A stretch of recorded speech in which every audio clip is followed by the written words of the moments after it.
Madame, Monsieur, bonsoir. Bienvenue dans ce journal. Voici ce qui domine l'actualité.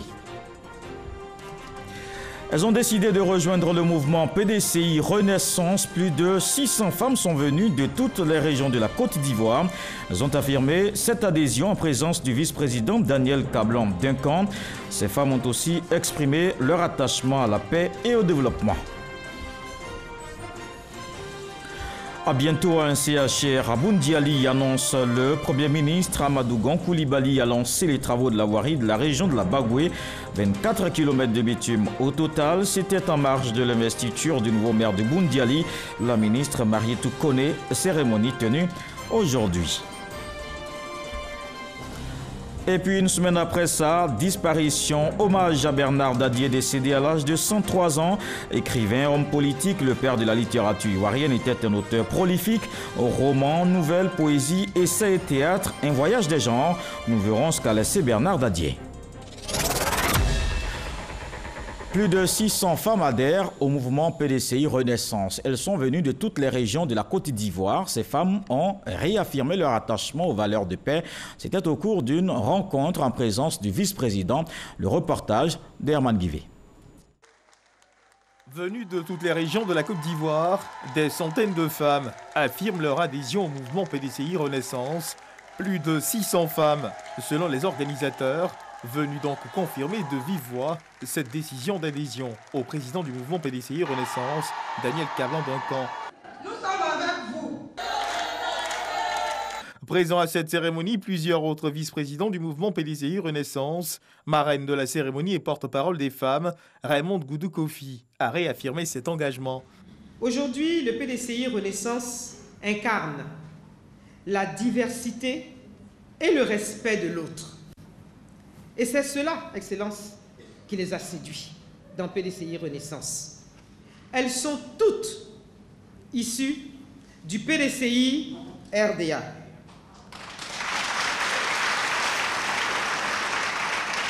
Et avec elles aussi, des associations féminines qui n'ont pas voulu se faire compter l'événement.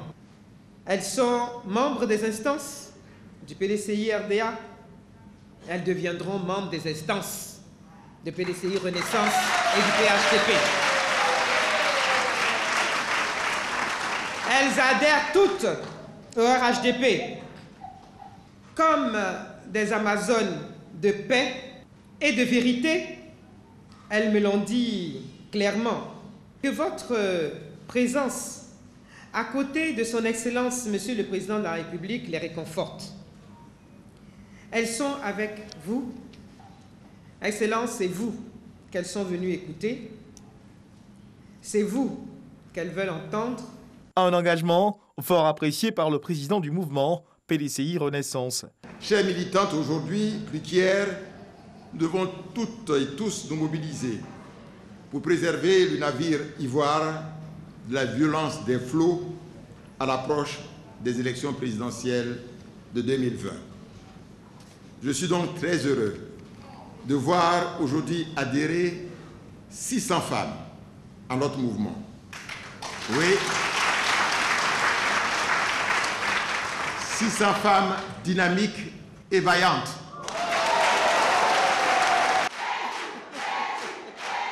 PDCI Renaissance est très fier de vous compter désormais parmi ses membres. En faisant ce choix, vous marquez votre appartenance au RHDP.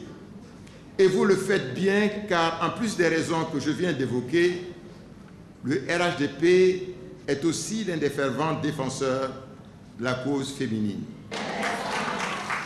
C'est pourquoi je me permets, avec nos frères et sœurs ici présents, de vous envoyer en mission pour prôner les valeurs de paix, de solidarité, d'union, de dialogue et de développement vaillamment défendu par le RHDP. On peut compter sur vous? Rappelons que le mouvement PDCI Renaissance a été créé le 23 décembre 2018. La ministre Mariétou Koné a investi nouveau maire de Boundiali par le Premier ministre. C'était ce samedi en présence de plusieurs membres du gouvernement. En marge de cette cérémonie, Amadou Gon Coulibaly a lancé les travaux de voirie de la région de la Bagoué, 24 km de bitume. Je vous propose d'écouter le Premier ministre Amadou Gon Coulibaly. RHDP, c'est la mise en œuvre sur la période 2019-2020. Suite aux instructions de son Excellence, Monsieur le Président de la République, d'un programme social de 727 milliards de francs CFA. Son Excellence, Monsieur le Président de la République, accordera à cette commune et à la région de la Bagoué toute l'attention requise, conformément à la grande vision du Président de faire de la Côte d'Ivoire un pays émergent, mais une vision qui veut également que nos régions se développent. À cet égard, le président de la République, son Excellence Alassane Ouattara, me demande de vous annoncer à vous, population de la Bagoué, que 24 km de bitume en termes de voirie seront réalisés dans l'ensemble de la région de la Bagoué. L'actualité politique de ce journal, le mouvement Horizon RHDP, notre héritage est allé à la conquête du peuple acquier. Les populations ont marqué leur reconnaissance aux actions de développement du président de la République. La cérémonie s'est déroulée dans la ville d'Akoupé. Le reportage de Sita Soro. Mobilisation du peuple attier à travers le mouvement Horizon RHDP, notre héritage. Les populations d'Akoupé, plus généralement celles de la région de la Mé, sont sorties marquer leur reconnaissance au président de la République Alassane Ouattara pour ses actions de développement. Akoupé est le berceau du RHDP parce que les fils d'Oufoué-Boigny qui sont ici ne peuvent pas voir mourir l'esprit de leur père sans bouger, sans toutefois donner leur onction à son Excellence, le président de la République Alassane Ouattara, qui fait tant pour ressusciter les idéaux et surtout la ligne de conduite d'Oufoué-Boigny. Aujourd'hui, notre deuxième sortie dans la mer, vous êtes venu démontrer au président de la République que vous êtes avec lui et que 80% de la population de la mer vont adhérer massivement au projet de société du président Alassane Ouattara. Mouvement prônant la paix, l'unité et la réconciliation nationale, Horizon RHDP, notre héritage, appelle le peuple attier à véhiculer ses idéaux. Adduction en eau potable, électrification et bitumage des voies sont autant d'actions de développement engagées par le président de la République dans la région de la Mé. Une des raisons qui doit amener le peuple attier à le soutenir, selon le ministre Joseph Seka Seka, fils de la région. Chers parents, regardez un peu ce qui se fait dans nos départements de Yakassé à Tobrou, d'Alépé, d'Akoupé, d'Azopé. Dans ces départements-là, les collèges poussent, les lycées poussent, les hôpitaux généraux poussent. Et puis, nous avons des problèmes d'eau. Mais bientôt, ce serait un vieux souvenir parce que pour ceux qui ont eu l'opportunité d'aller à Yakassé à Tobrou, ils vont s'apercevoir qu'on est en train de tirer l'eau de la Komoué. On va construire une usine à Séorié et cette usine-là va rendre l'eau potable pour être distribuée dans tous les départements de la région de la Mé. Venu représenter le ministre Amadou Koné, patron de la cérémonie, le ministre Mamadou Touré a appelé à l'union autour du RHDP sans distinction d'ethnie ni de religion. Un parti politique ne peut pas se réfugier dans une région ou dans une ethnie. Il faut un parti politique où les Atiers et les Gourous, les Djoula et les Bété, et tout le monde peut se retrouver sans qu'on ne regarde quelle est notre origine, avec pour seul objectif, qu'est-ce qu'on laisse à nos enfants de demain. Le mouvement Horizon RHDP, notre héritage, a pour objectif pérenniser les acquis de l'oufouettisme. L'État veut aussi pérenniser les acquis de développement. Les opérateurs économiques peuvent désormais s'informer sur le budget de l'État. Il est mis à leur disposition une cellule d'information. C'est l'interface entre l'État et le monde des affaires. Elle permet de se renseigner et d'orienter sur les opérations budgétaires. À la découverte de cette cellule avec Mahama Traoré. Jules Kofi dirige une PME dans le domaine du bâtiment et des travaux publics. Bien souvent, ce prestataire de l'État visite les locaux de la CELIOP, la cellule d'information des opérateurs économiques. Comme nous sommes en début d'année, je suis venu vérifier si mon compte contribuable fonctionne dans le système. Après vérification, le compte contribuable est bel et bien enregistré dans le logiciel de gestion budgétaire. C'est dire que l'entrepreneur peut se présenter devant les guichets du Trésor public avec une facture valable en cas de prestation. Auprès des services de la CELIOP, les entrepreneurs ont également la possibilité de se renseigner sur l'existence ou non de crédits budgétaires avant d'engager une prestation. Par le passé, on avait des difficultés. Quand un administrateur de crédit nous donnait des prestations à faire, il se trouve qu'on ne pouvait pas vérifier si effectivement le crédit existait. Aujourd'hui, je suis venu déjà et j'ai pu vérifier que le crédit existe et que d'ailleurs je peux faire la prestation sans problème. Les banques qui ont compris le mécanisme viennent vers nous pour s'assurer de ce que le contrat il est régulé, que le contrat il est doté et qu'il y a des mécanismes qui leur permettront, s'ils préfinancent l'opérateur, de recouvrer leurs ressources prêtées. Saisir la CELIOP est aussi possible par voie électronique grâce à la plateforme numérique dénommée e-Requête. C'est le moyen choisi par ces deux entrepreneurs qui souhaitent en savoir plus sur les mesures incitatives prises par l'État en faveur des PME. On a eu certaines informations concernant ces mesures-là qui pourront nous aider pour l'obtention d'éventuels contrats. En plus d'informer et d'orienter, la CELIOP a également pour mission de recueillir les plaintes éventuelles du secteur privé sur les opérations budgétaires. La cellule, c'est un instrument de bonne gouvernance, c'est un instrument de transparence budgétaire qui accompagne l'administration dans son envie de rendre les PME compétitives, dans son envie de rendre les opérateurs plus aguerris pour qu'ils puissent être à l'aise d'aller même compétir ailleurs. Depuis son avènement en 2015, la cellule d'information des opérateurs économiques a traité près de 3600 requêtes émanant du monde des affaires. Un monde des affaires en évolution, la digitalisation comme une technique de réduction des coûts logistiques à l'exportation. L'agence Côte d'Ivoire PME renforce les capacités des petites et moyennes entreprises sur cette notion. Une cinquantaine de responsables ont pris part à une formation, une rencontre baptisée Masterclass dont nous parle Jean-Luc Bambo. Ils ont répondu nombreux à cette masterclass organisée par l'agence Côte d'Ivoire PME. Ils sont pour la plupart fondateurs ou gérants de petites et moyennes entreprises, animés par la même volonté, conquérir le marché international avec leurs produits Made in Côte d'Ivoire, mais également confrontés aux mêmes difficultés. Comment exporter, comment se faire payer tous les rudiments nécessaires pour pouvoir exporter et bénéficier du retour. Non seulement les PME ne sont pas bien outillés dans la maîtrise des mécanismes relatifs à la gestion logistique à l'export. Ensuite, la deuxième problématique auquel les PME sont confrontées, c'est le crédit à l'export, c'est-à-dire l'appui financier à l'export. L'objectif de cette masterclass est de renforcer les capacités des PME en matière de réduction des coûts à l'exportation par les outils digitaux. C'est pas normal qu'on ait un déficit de compétitivité quand on attaque un marché international. Et on a aussi des défis qui sont liés à la capacité à utiliser les outils technologiques pour pouvoir savoir quels sont les marchés porteurs pour son produit, pour savoir comment trouver des partenaires et surtout il y a cette difficulté autour du financement qui est très essentielle. On a beaucoup de champions nationaux qui existent déjà mais qui sont des champions mondiaux en devenir. Ils ne demandent qu'une seule chose et c'est qu'on les accompagne. Aujourd'hui les PME ivoiriennes jouent sur un championnat mondial. Et qui fait que vous pouvez être basé à Abidjan, mais votre partenaire ou votre compétiteur peut être une PME basée en Chine, basée en Europe. À partir de ce moment-là, en tant que PME ivoirienne, si vous décidez d'attaquer le marché, tant de la sous-région que le marché international, il vous faut acquérir les compétences. Selon les données recueillies sur la compétitivité des PME ivoiriennes, seulement 18% ont commercialisé au moins une fois leurs produits sur les marchés hors de la Côte d'Ivoire.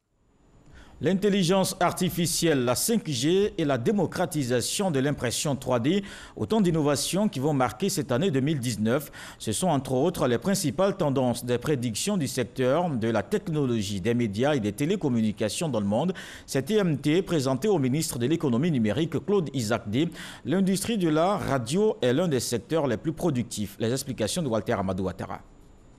En 2019, les revenus mondiaux de la radio atteindront environ 22 milliards de francs CFA. Plus de 85% de la population adulte écoutera la radio au moins une fois par semaine. En Côte d'Ivoire, cette évolution de la radio est perceptible avec le développement des émissions de radio filmées. Ces informations proviennent d'un rapport du cabinet Deloitte. Il s'agit de ses prédictions 2019.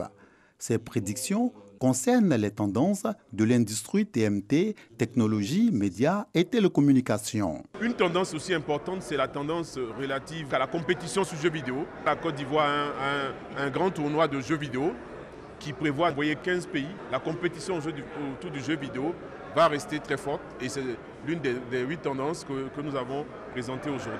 Un panel sur les 8 prédictions a permis d'expliquer ces tendances. Face au développement fulgurant des nouvelles technologies de l'information et de la communication, TIC, le gouvernement de Côte d'Ivoire annonce des mesures. La Côte d'Ivoire est une excellence limitée pour la cybersécurité. Donc des ATIC, et le centre d'excellence sera renforcé à ce niveau-là. On va former de plus en plus de jeunes, donc ça a une opportunité aussi dans le maintien d'emploi, parce que plus on ouvre, plus on dématérialise, plus aussi il faut renforcer le niveau sécuritaire. Donc ça a aussi des opportunités. Donc les ATIC, ça vous ne savez pas, est un centre d'excellence pour l'unité au niveau africain en matière de cybersécurité. Dans le domaine de l'agriculture et de la ressource animale, le projet e-agriculture, donc il y a 14 millions de dollars, 7 milliards de francs CFA. On va donner le top départ pour indiquer à peu près tous les startups qui réfléchissent et tout ça. L'occasion nous a donné, jusqu'à Côte d'Ivoire d'un pays fortement agricole, développer l'applicatif qui vont aider les paysans. À la fin de la cérémonie de présentation de ces prédictions 2019, le ministre de l'économie numérique et de la Poste s'est prêté à l'exercice de pilotage d'une voiture de Formule 1, créativité de la technologie virtuelle. Rendons-nous à Vienne, en Autriche, pour parler de la 62e session de la Commission des stupéfiants de l'ONU. Le ministre de la Santé a pris part à un panel sur le financement du Fonds mondial pour le sida. C'était une occasion pour Akaouele de présenter le dynamisme du système de santé ivoirien en matière de lutte contre cette pandémie. Envoyé spécial, Hervé Blé.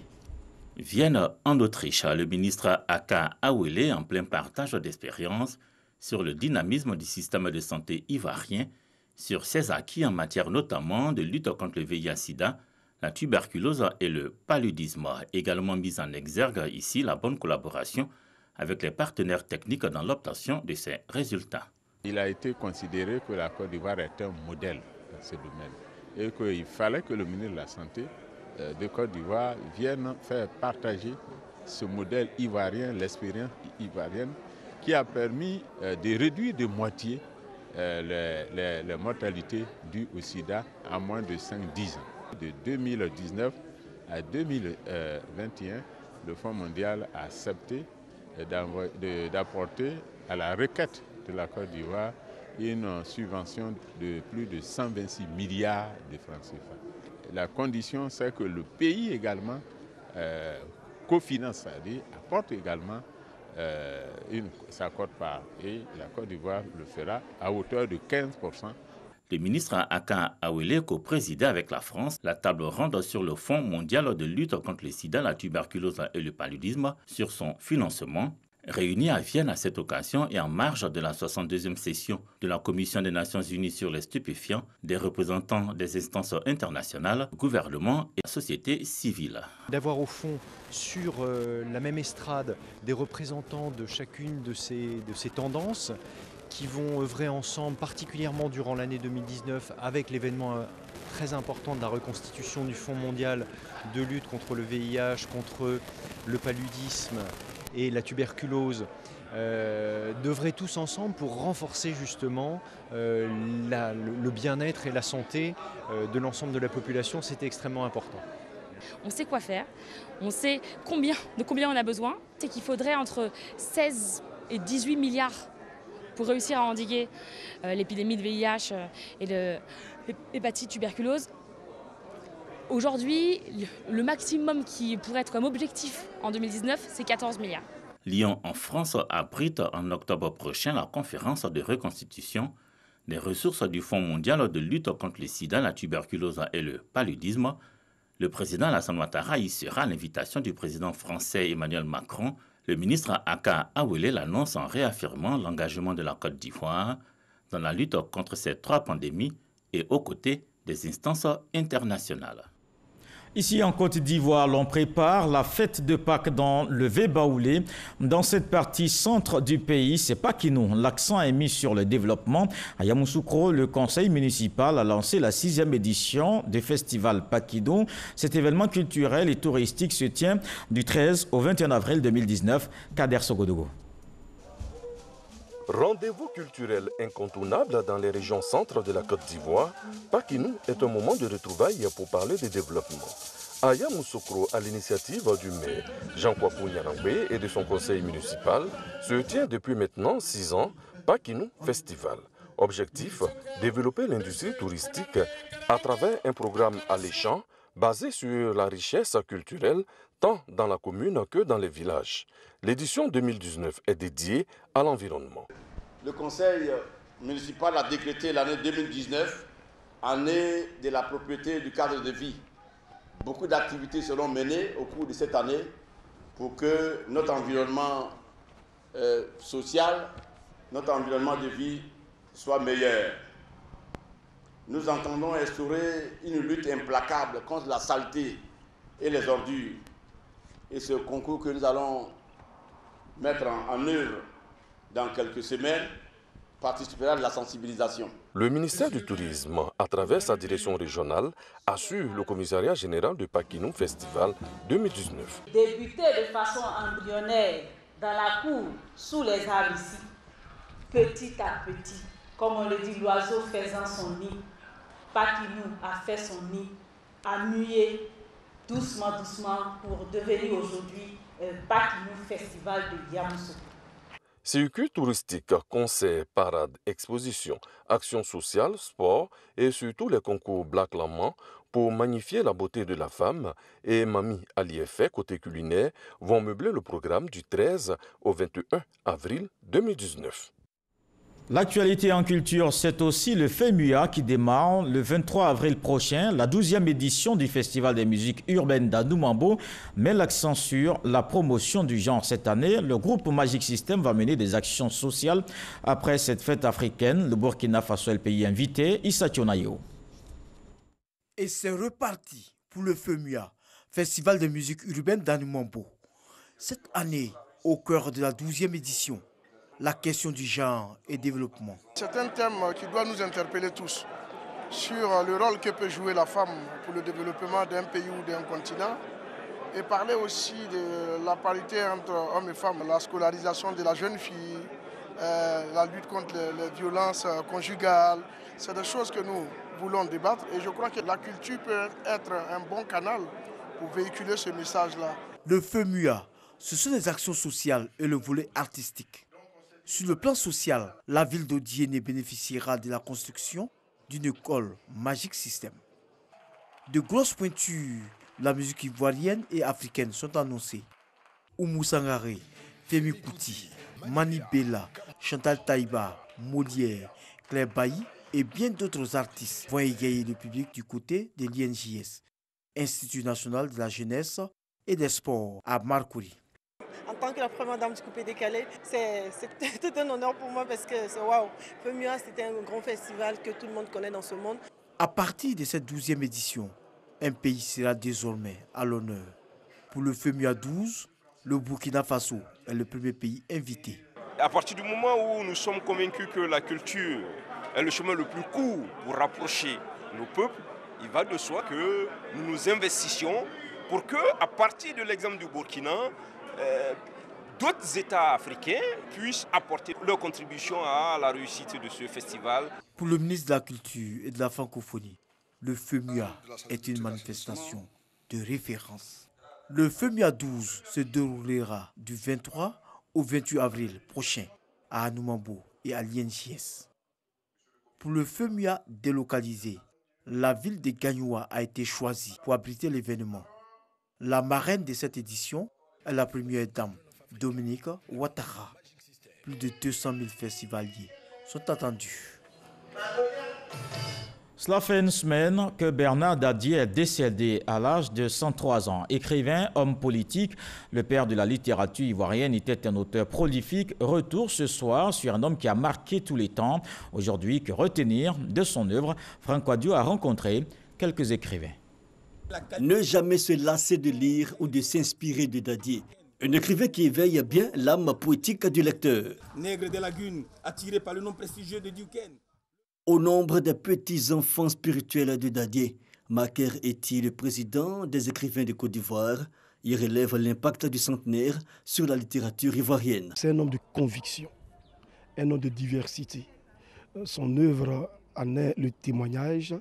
Il a écrit dans tous les genres, le théâtre, le roman, la chronique, la nouvelle, la poésie. Et ensuite, il est prolifique. Et ça, il faut le noter. Ensuite, il a la rigueur dont il fait preuve dans son écriture. La plupart des Ivoiriens ont eu à faire des dictées, des textes de dictées signés par Bernard Dadier.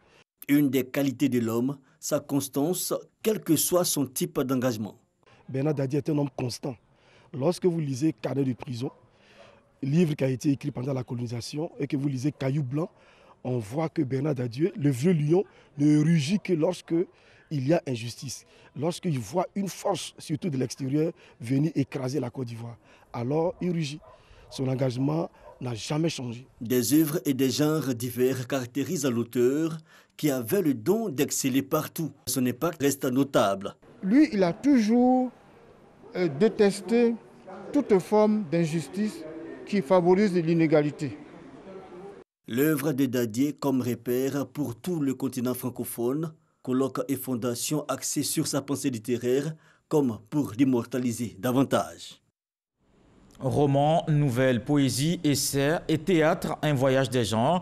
Sa plume exprimait la liberté, dénonçait l'injustice et le néocolonialisme. Bernard Dadier est un auteur engagé. Que laisse le père de la littérature ivoirienne? On voit cela dans ce reportage de Serge Coléa.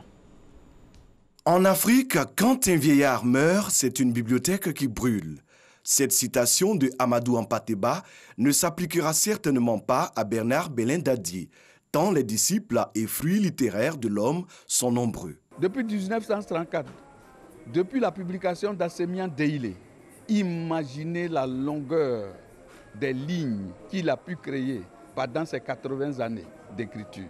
L'écrivain centenaire laisse à la postérité une immense œuvre. Son message traverse non seulement le siècle, c'est-à-dire tout le XXe siècle et au-delà, mais son message s'adresse aussi à l'Afrique et au monde. Nous devons faire donc tout pour que tout ce qu'il a écrit puisse être préservé. Du reste, chaque jour, quasi quotidiennement, une équipe dévouée travaille à l'archivage de tous les documents qu'il a laissés à la postérité avec l'appui, le soutien de la famille. Des générations entières d'Ivoiriens et d'Africains l'ont lu et étudié.